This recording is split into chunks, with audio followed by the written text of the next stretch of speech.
থেকে সরকারি অফিসের ফাইলের পাহাড়ের নিচ থেকে একটা প্রাণী বেরিয়ে আসে। লোককে তাকে রাজা বলে না, নেতা বলে না, বলে ককরোচ। কিন্তু আজ সেই ককরোচই হয়ে উঠেছে লক্ষ লক্ষ যুবকের নতুন মসিহা। হ্যাঁ, ঠিক শুনেছ, ককরোচ জনতা পার্টি, সিজেপি। আজকে ইনস্টাগ্রামে এই পেজের ফলোয়ার্স 50 লক্ষেরও বেশি ছাড়িয়ে গেছে মাত্র কয়েকদিনে।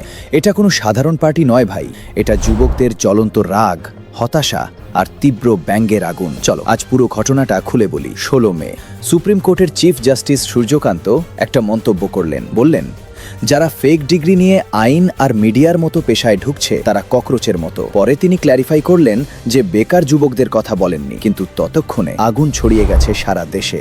আর সেই আগুনকে কাজে লাগিয়ে একটা ছেলে উঠে দাঁড়ালো, নাম অভিজিৎ টিপকে। বোস্টন ইউনিভার্সিটিতে পাবলিক রিলেশনসে মাস্টার্স করছে।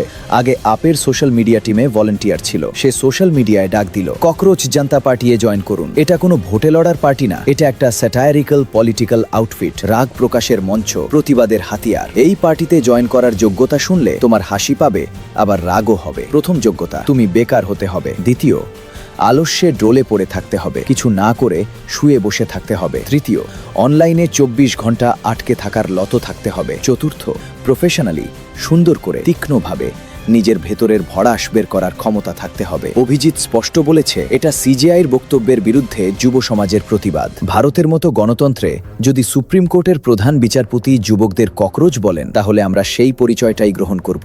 আমরা ককরোচ হয়ে যাব, কিন্তু চুপ করে বসে থাকব না। পার্টির ট্যাগলাইন খুব সোজা, আলস্য আর বেকারদের আওয়াজ। ওয়েবসাইটে তারা লিখেছে, আমরা নতুন পিএম কেয়ার স্কিম আনতে আসিনি, ট্যাক্স পেয়ারের টাকায় দাভোসে বেড়াতে আসিনি, দুর্নীতিকে স্মার্ট খরচ বলে রিব্র্যান্ড করতে আসিনি। আমরা এসেছি শুধু একটা প্রশ্ন জোরে জোরে বারবার করতে, পয়সা গেল কোথায় ভাই? ম্যানিফেস্টোতে মাত্র 5টা বড় প্রতিশ্রুতি আছে, কিন্তু প্রত্যেকটা দাগ কাটার মতো। 1, রিটায়ারমেন্টের পর কোনো সিজেআইকে রাজ্যসভায় সিট দেওয়া যাবে না, কোনো রিওয়ার্ড না। 2, কেউ যদি ভোট ডিলিট করে তাহলে সেই রাজ্যে যেই সরকারই থাকুক সিইসি কে ইউএপি এর আওতায় গ্রেপ্তার করা হবে। ভোট চুরি মানে গণতন্ত্রের উপর আতঙ্কবাদ। 3, মহিলাদের জন্য 50% রিজার্ভেশন, 33% নয়। সংসদের সিট বাড়ানোর দরকার নেই, ক্যাবিনেটেও 50% মহিলা। 4, বড় কর্পোরেটদের টিভি চ্যানেলের লাইসেন্স বাতিল করা হবে, অ্যাঙ্করদের ব্যাংক অ্যাকাউন্ট চেক করা হবে। 5, যদি কোনো বিধায়ক বা সাংসদ দল বদলায় তাহলে পরবর্তী 20 বছর তাকে কোনো পাবলিক অফিসে ঢুকতে দেওয়া হবে না। মাত্র 2 দিনের মধ্যে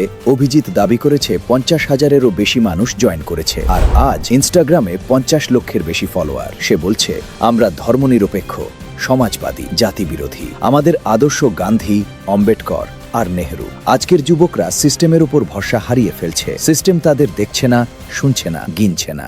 তাই আমরা ককরোচ হয়ে যাচ্ছি, কারণ ককরোচ যেভাবে যে কোনো পরিস্থিতিতে নিজেকে বাঁচিয়ে রাখে আর অ্যাডজাস্ট করে, আমরাও সেভাবে লড়ব। ভাই, এটা শুধু মজার ব্যাপার নয়, এটা গভীর হতাশার চিৎকার। যখন শিক্ষিত যুবকরা নিজেদের ককরোচ বলে ডাকতে শুরু করে, তখন বুঝতে হবে সিস্টেম ভয়ঙ্করভাবে ফেল করেছে। এই পার্টি হয়তো কখনো সরকার গড়বে না, কিন্তু এটা একটা বড় সিগন্যাল। যতদিন সিস্টেম এই রাগকে অগ্রাহ্য করবে, ততদিন এই রাগ আরো বাড়বে। তোমার কি লাগে, ককরোচ হয়ে যাওয়াটা কি ঠিক? তোমরা কি মনে করো? কমেন্টে বলো। ভিডিও ভালো লাগলে লাইক করো, শেয়ার করো, সাবস্ক্রাইব করো। জয় হিন্দ।